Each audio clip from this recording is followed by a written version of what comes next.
Bonjour à toutes et à tous. La présentation qui va suivre concerne le rapport annuel 2019 sur le prix et la qualité des services publics de l'eau potable, de l'assainissement collectif et non collectif. Le service public de l'eau potable. Les volumes mis en distribution montrent une augmentation de l'achat d'eau provenant de l'usine d'eau potable du Drezet à Férel et de l'interconnexion Nantes-Sandin, du fait principalement de l'arrêt de l'usine de Sandin. Pour la première année, 1 300 000 m3 d'eau potable ont été importés depuis la nouvelle interconnexion de Nantes. L'arrêt de la production à l'usine de Sandin à Guérande au bénéfice de la liaison de sécurisation en eau potable depuis Nantes. Une augmentation des ventes d'eau en gros majoritairement au profil de la Carène, due à un besoin plus important. Les abonnés. Plus de 7 100 000 m3 ont été mis à disposition des usagers et près de 6 200 000 m3 ont été facturés. En 2019, on constate une légère augmentation du nombre d'usagers du territoire de Cap-Atlantique de 1,44% par rapport à 2018. La consommation par abonné hors gros consommateurs.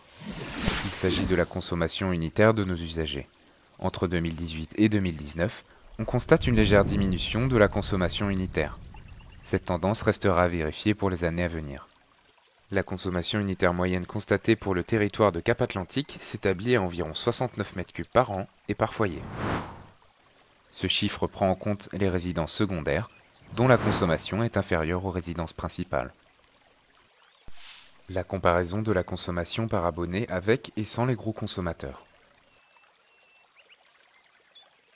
Les gros consommateurs sont ceux dont la consommation est égale ou supérieure à 6 000 m3 par an. Ces consommations sont ajoutées à la consommation unitaire des usagers par secteur et mettent en évidence les différents tissus économiques ou industriels du territoire de Cap-Atlantique, qu'il s'agisse du sud, du centre ou du nord. Par comparaison avec le tableau des consommations unitaires précitées, on remarque l'impact important de la consommation industrielle du secteur nord, qui est essentiellement liée aux entreprises HCI et Agis d'Herbignac. En 2019, ces deux industriels représentaient 38,7% de la consommation en eau potable des usagers du secteur nord et 11% de la consommation globale en eau potable. Le rendement est l'indice linéaire de perte. D'un point de vue général, les résultats montrent en moyenne une légère diminution du rendement pour l'ensemble du territoire de Cap-Atlantique. L'étanchéité du réseau en 2019 a légèrement diminué par rapport à 2018, tout en restant à un bon niveau au regard des critères d'études instaurés par l'Agence de l'eau Loire-Bretagne. Des légères baisses sont en revanche à noter pour le sud et le nord du territoire dû à des fuites. La qualité de l'eau et la surveillance du réseau. 671 analyses physico-chimiques et 426 analyses bactériologiques d'eau potable ont été réalisées en 2019 contre 994 et 509 en 2018. Seul un dépassement des limites de qualité a été constaté en 2019. Ce dépassement portait sur le paramètre bactériologique. Un prélèvement contradictoire a immédiatement été réalisé sur ce point en collaboration avec l'Agence régionale de santé Pays de la Loire. Les résultats étaient conformes à la réglementation. Les faits marquants en alimentation en eau potable. Arrivée des premiers mètres cubes d'eau potable en provenance de Nantes via l'interconnexion Nantes-Sandin. Arrêt de l'usine de production d'eau potable de l'étang de Sandin. Remplacement de deux vannes de diamètre 400 pour améliorer la sécurisation de la distribution en eau potable. Intervention réalisée de nuit par CEPIG Atlantique. Les indicateurs réglementaires pour le service de l'eau potable. Les indicateurs reprennent pour l'essentiel l'ensemble des éléments détaillés dans le présent rapport, sous une forme et une présentation réglementaire, permettant une consolidation au niveau national par les services publics de l'État.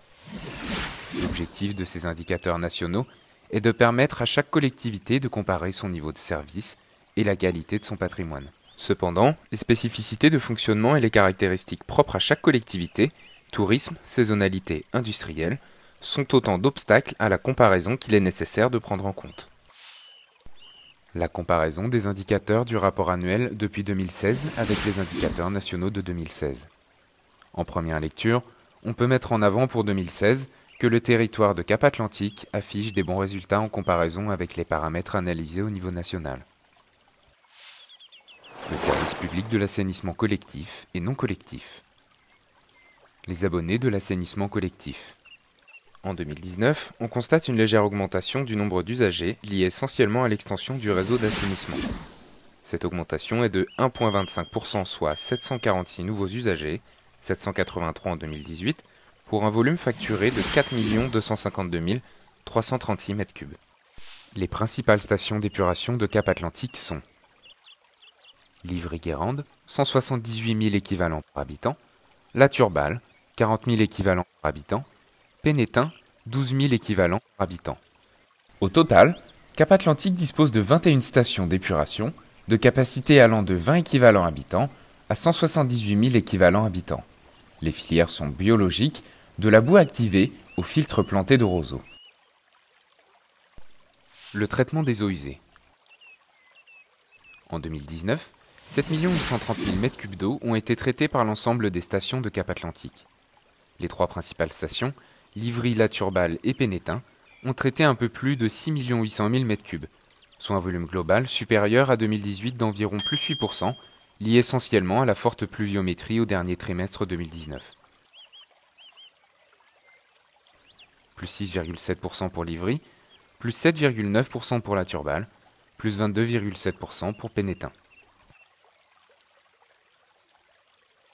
La forte pluviométrie en 2019 a généré plus de volume d'eau parasite à traiter par les stations d'épuration de Cap Atlantique, estimé à environ 3 575 000 m3, hors volume provenant de Pornichet. Les différences d'impact mesurées sur les stations mettent notamment en avant la sensibilité des réseaux et ouvrages aux eaux parasites, de nappes, d'infiltration ou de ruissellement.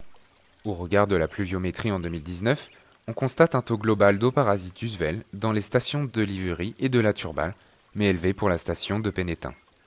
Cependant, le calcul de ce taux global n'est pas suffisamment représentatif de l'étanchéité du système de collecte concerné et une analyse multicritère met en avant une plus forte étanchéité au final du réseau de Pénétin par rapport à celui de Livry, le réseau de La Turballe étant le plus étanche des trois. Des études d'eau parasite ont été programmées pour le bassin versant de Pénétin et à Sérac dès 2016 et se sont achevées en 2019. Des travaux ont d'ores et déjà été réalisés à Pénétin sur la base de ces études. Les contrôles des branchements collectifs. Depuis 1999, 34 869 branchements ont été contrôlés en première visite, dont 427 habitations étaient non raccordées en partie ou en totalité en 2019, contre 344 en 2018, 126 propriétés ont été classées comme polluantes en 2019.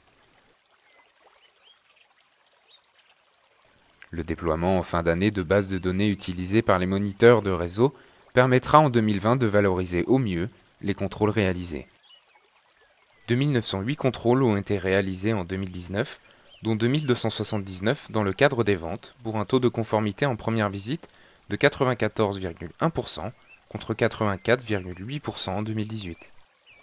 Il est à noter que les 5,9% de contrôles qui ont conduit à une non-conformité n'étaient pas tous polluants.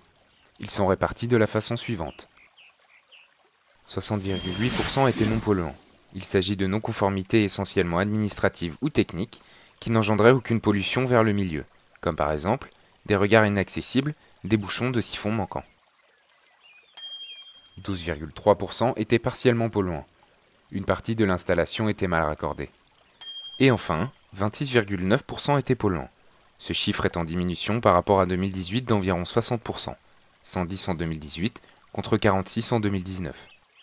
Les contrôles réalisés le sont majoritairement dans le cadre des ventes au travers d'arrêtés spécifiques pris par chaque commune, ce qui permet une meilleure sensibilisation des usagers et la mise en conformité des installations non conformes. Les faits marquants en assainissement collectif. Station de Livry, intervention de nuit pour la pose d'un T-bypass à l'arrivée du pré-traitement nécessitant l'arrêt de tous les postes refoulant vers la station. Renouvellement de l'arrêté d'autorisation de la station de La Turballe. Déploiement d'une nouvelle base de données pour les services publics d'assainissement collectif et non collectif. Les nouveaux indicateurs du service de l'assainissement collectif. À l'identique des indicateurs sur l'eau potable, les indicateurs reprennent pour l'essentiel l'ensemble des éléments détaillés dans le présent rapport, sous une forme et une présentation réglementaire permettant une consolidation au niveau national par les services de l'État. La comparaison des indicateurs du rapport annuel depuis 2016 avec les indicateurs nationaux de 2016.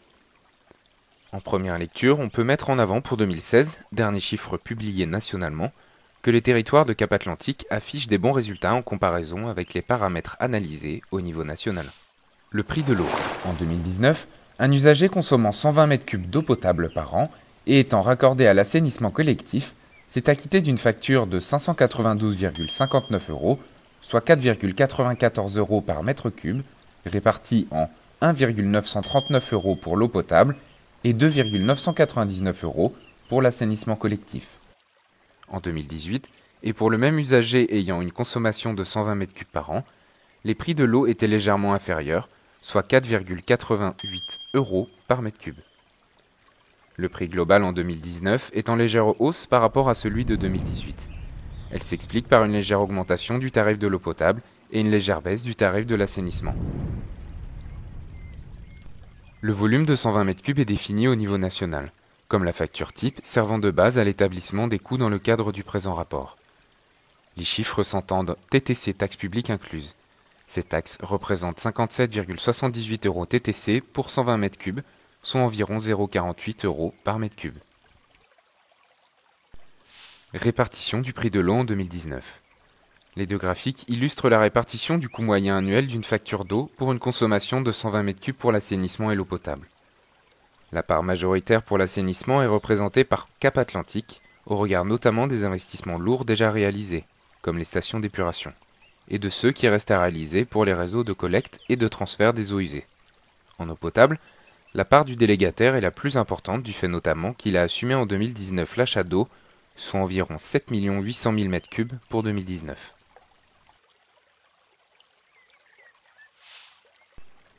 Le service de l'assainissement non collectif de Cap Atlantique en chiffres. 6 800 usagers au 31 décembre 2019, 115 contrôles de conception et d'implantation, 130 contrôles de bonne exécution, 11 contrôles de diagnostic, 106 contrôles pour vente et 742 contrôles périodiques de fonctionnement. Coût complet du service, 228 911 €. 1104 contrôles neufs et existants et 59 réhabilitations d'ouvrages non collectifs ont été réalisés. 63,1% des contrôles ont donné lieu à un avis conforme de la part des services de l'assainissement non collectif de Cap Atlantique. 17,1% à un avis conforme sous réserve et 17,8% à un avis non conforme. Enfin, 2% des installations ont donné lieu à un constat d'absence de filière. Les indicateurs, comme pour l'eau potable et l'assainissement collectif, reprennent pour l'essentiel l'ensemble des éléments détaillés dans le présent rapport. Le taux de conformité d'assainissement non collectif met en avant un parc d'ouvrages d'assainissement non collectif de bonne qualité au regard des objectifs réglementaires. En complément, et afin de s'assurer de l'adéquation entre les ouvrages d'assainissement non collectif et les objets liés au milieu naturel, des zones à enjeux sanitaires ont été instaurées à Asserac, Batte-sur-Mer, Guérande, La Turballe, Le Croisic et Saint-Molf, renforçant notamment pour les usagers les délais de mise en conformité des ouvrages d'assainissement non collectif.